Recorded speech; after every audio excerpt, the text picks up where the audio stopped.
কণ্ঠশিল্পী মানস ৰবীনৰ সংবাদমেল দিছপুৰ প্ৰেছ ক্লাবত সংবাদমেল সম্বোধন মানস ৰবীনৰ জুবিন ক্ষেত্ৰৰ গুৰুত্বপূৰ্ণ বিষয় সন্দৰ্ভত এই সংবাদমেল সম্বোধন কৰিছে মানস ৰবীনে আমি পোনপটীয়াকৈ আপোনালোকক লৈ যাব বিচাৰিছো সংবাদমেলৰ মাজলৈ মানে কি আৰু কথাটো এনেকৈ ধৰণে কৈ দিয়া হ'লে আজি সংবাদমেলখন আয়োজন কৰিবলগীয়া নহ'লেহেঁতেন যে মানসে এই কথাটো কৈছে বৰ ভাল কথা কাৰণ তেওঁৰ আন্তৰিকতা আছে জুবিন গাৰ্গৰ প্ৰতি গতিকে মানসো আমাৰে ল'ৰা গতিকে আমি মানসৰ লগত কথা পাতি ল'ম তেওঁনো কি কৰিব বিচাৰিছিল আমি সেই ধৰণে আগবাঢ়িম ইমানখিনি কোৱা হ'লে কথাটো ঠিক হৈ থাকিলেহেঁতেন গতিকে জুবিন গাৰ্গ নিচিনা এটা সত্তাৰ দায়িত্ব আপোনালোকে ল'বলৈ লৈছে গতিকে কথা কওঁতেও অকণমান সাৱধান হ'ব কাৰণ সময়টো খুব চেঞ্চিটিভ গতিকে আপোনালোকে এনেকুৱা কথা কৈ নিদিব যিটো কথাৰ কাৰণে ৰাইজৰ মাজত এটা ক্ষোভৰ উদ্গীৰণ হয় কালি দেখিছোঁ তেখেতৰ মন্তব্য সংবাদ মাধ্যমত প্ৰচাৰ হোৱাৰ লগে লগে ৰাইজে খুব বেয়া ধৰণে কমেণ্ট কৰিছে গতিকে তেখেত এজন জ্যেষ্ঠ অভিনেতা তেওঁ কিবা কাৰণত গালি খালে মোৰো ভাল নালাগে গতিকে এইখিনিয়ে মই ক'লোঁ আৰু আমি যাবলগীয়া এইকাৰণেই হ'ল কাৰণ যোৱা ছমাহে তাত কি হৈ নুঠিল মই কৈছোঁ দেই তালে আগতেও কৈছোঁ এইখিনি কথা আজিয়ে কোৱা নহয় তালে ডিষ্ট্ৰিক্ট এডমিনিষ্ট্ৰেশ্যনৰ মানুহ আহে সন্ধিয়া জুবিন গাৰ্গৰ নামত যিখিনি দান বৰঙণি উঠে সেই পইচাখিনি লৈ যাবলৈ মানুহ আহে কিন্তু তাত যে ইমান ধূলি হৈ আছিলে মিউনিচিপালিটি গাড়ী এখন দি যে পানী অকণ ছটিয়াই দিব লাগে ঠাইখনত বা ৰাতিপুৱা গধূলি পানী অকণ ছটিওৱাৰ ব্যৱস্থা কৰিব লাগে এই কথাটো কাৰো মানে চেতনালৈ অহা নাছিল এইটো দুখ লগা কথা নহয় জানো ঠিক সেইদৰে তাত আজিকালি গুৱাহাটী ফুৰিবলৈ যিমান মানুহ আহে চবেই জুবিন ক্ষেত্ৰলৈ এবাৰ যাওঁ বুলি কয় আবাল বৃদ্ধ বনিতা ভাৰতবৰ্ষৰ বিভিন্ন প্ৰান্তৰ মানুহ তাত মহিলাসকলে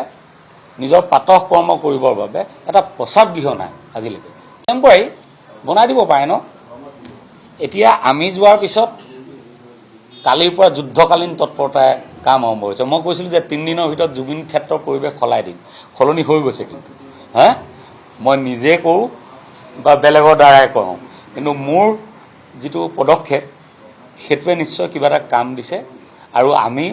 সমিল মিলাই কাম কৰিবলৈহে খুব ভাল পাওঁ কাইলৈ জুবিনদাৰ ছমহীয়া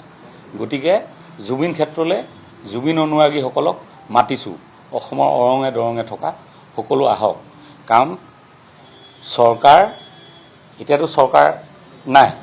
গতিকে চৰকাৰ আহিব যাব একেখিনি মানুহে সলনি হৈ থাকিব কিন্তু জুবিন আমাৰ হৈ থাকিব লাগিব গতিকে চৰকাৰে এখন কমিটি বনাই দিছে কাইলৈ বেলেগ কমিটি হ'ব সেইবোৰ হৈ থাকিব কিন্তু গোটেই কাজখিনি নিৰীক্ষণ কৰিবৰ কাৰণে আমাক এখন কমিটি লাগে মই অকলে মানস ৰবীন হৈ গ'লে কোনোবাই বেয়া পাব গতিকে সকলো লগ লাগি সমূহীয়াভাৱে আমি আগবাঢ়ি যাম কাইলৈ সকলো আহিব 6 বজাত মই আহ্বান কৰিছোঁ আমি সকলো তাতে লগ হ'ম লগ হৈ এটা সিদ্ধান্ত ল'ম এইখিনি কথাকে সংবাদ মাধ্যমৰ জৰিয়তে মই জনালোঁ আৰু কোনো ধৰণৰ কনফ্লিক্ট বিতৰ্ক হ'ব নালাগে জুবিন গাৰ্গ ৰাইজৰ সম্পদ আমি সকলো অসমৰ যিমান জাতি জনগোষ্ঠী ধৰ্ম ভাষা আটাইবোৰ মানুহে